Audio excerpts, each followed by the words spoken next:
중국 왔다 갔다 하면서 최고위. 네. 예. 아유, 뭐 대단한 열정인데 네네. 저게 사실이라면 정말 존경스럽습니다. 그리고 다른 대학도 아니고 칭화대라고 하는데 네. 칭화대가 뭐 어떤 근거 없이 그렇게 학위를 줬을까? 라는 생각도 좀 들긴 들어요. 근데 이게 왜 이걸 이렇게 불필요한 논쟁을 계속 해야 되는지 끌고 가는지 이해가 되지 않습니다. 네네. 어저께 자신의 SNS에 뭐 출입국 관련 자료라고 하면서 뭐 수년간에 걸친 거를 빽빽하게 엑셀 파일인지 뭐 출입국 일자, 편명, 뭐 체류 일자, 네. 뭐 이런 게 적힌 걸 제출을 했더라고요. 시간 엄청 걸렸을 것 같아요. 근데 그 시간에 법무부에 그 자료가 다 있는데 동의서에 서명만 하면은 그냥 쭉 나오거든요. 그러니까 이 봐라, 나 이렇게 갔다 왔다라고 하는데 문제는 뭐냐? 그 사실과 부합되는지를 확인할 수가 없어요. 그건 주장에 대한 또 다른 주장일 뿐입니다. 지금 스스로 제출한 저 자료는 주장에 대한 주장인 거라는 그렇죠. 거잖아요. 예, 저게 뭐, 이제 공신력 있는 법무부의 출입국 기록이 아니기 때문에. 그러니까 법무부 출입국 본부장이 뭐 상의 없음을 증명함이라고 도장이라도 찍어줘야지 저게 되는 건데 그냥 나 이런 거야 믿어. 왜 저런 걸 내는지 동의서를 내면 되거든요. 그렇죠. 네. 그럼 오래 걸리는 거 아니죠? 아니 금방 나오죠. 금방 나오죠. 아니, 전산자료 그냥 저 몇 가지 키워드만 해가지고 기간 설정하고 하면은 자동으로 나오는데 왜 그걸 안 하고 저걸 만들고 있고 저는 또 그 태도를 조금 지적하지 않을 수가 없는 게 어쨌거나 총리라는 1인지와 만인지상의 자리에 가려고 하시는 분이잖아요.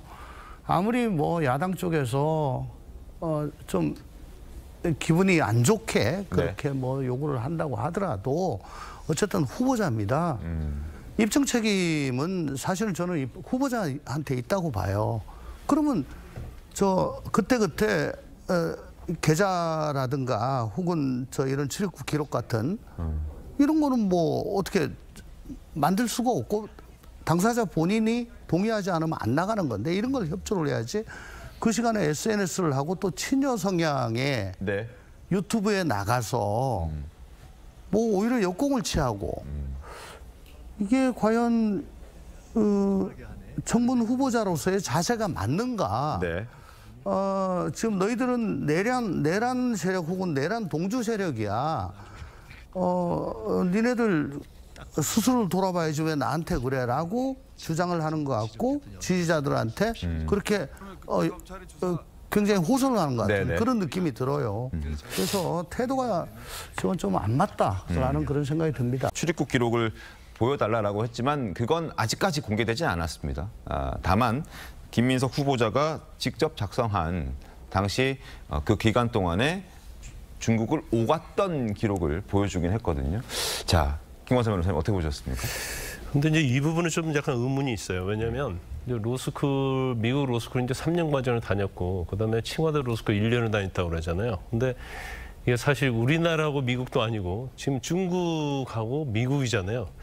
이게 사실은 동시에 진행이 가능한지 이제 두 가지 측면이죠. 하나는 이제 시간적인 측면이고 하나는 어떻게 보면 인간의 어떤 능력적인 측면 이게 가능한지 모르겠어요. 그다음에 이제 중요한 것 중에 두 번째는 이 로스쿨 미국이 됐건 뭐 중국이 됐든 간에 이걸 비행기 타고 그렇게 왔다 갔다 하면서 일주일 단위로 이게 수업을 받고 이게 가능하느냐.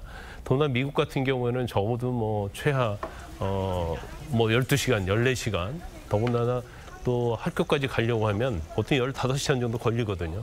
그리고 사실 이제 미국 같은 경우에는 뭐 비행기 어떻게 보면 그 비용도 뭐 왕복하면 뭐 200~300만 원 무조건 드는 거 아니겠어요? 그러면 또 그 금원이 어디서 난 거냐? 조달을 어떻게 하는 게 이제 꼬리에 물고 이것이 계속 진행이 될 것 같아요. 그래서 일단 출입국 기록을 보면 알겠죠. 그래서 그 중복된 기간에 정말 중국을 다녔는지 미국을 다녔는지 그리고 항공료랄지 생활비랄지 학비는 또 어떻게 조달을 했는지 이제 이런 것들이 지금 제가 김민석 후보자와 관련된 부분에서 가장 논쟁이 되는 것이 돈인 것 같아요. 돈.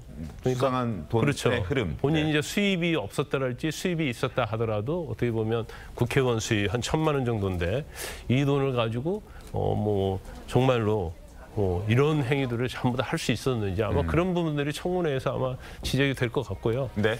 근데 이제 우리가 이전에 보면 청문회가 다 똑같아요.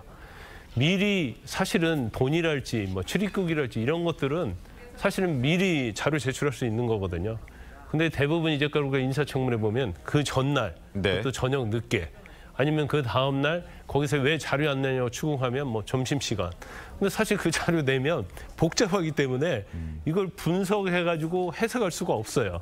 이게 사실 우리 청문회의 단점이기 때문에 법적으로도 적어도 청문회 하기 일주일 전 네. 그때까지 자료를 제출해야 한다. 이런 명문 규정을 둬야 하지. 단지 이제 와서 뭐 신사용하는 것은 비공개로 하고 네. 뭐 정책이랄지 능력에 관한 것은 뭐 공개로 한다.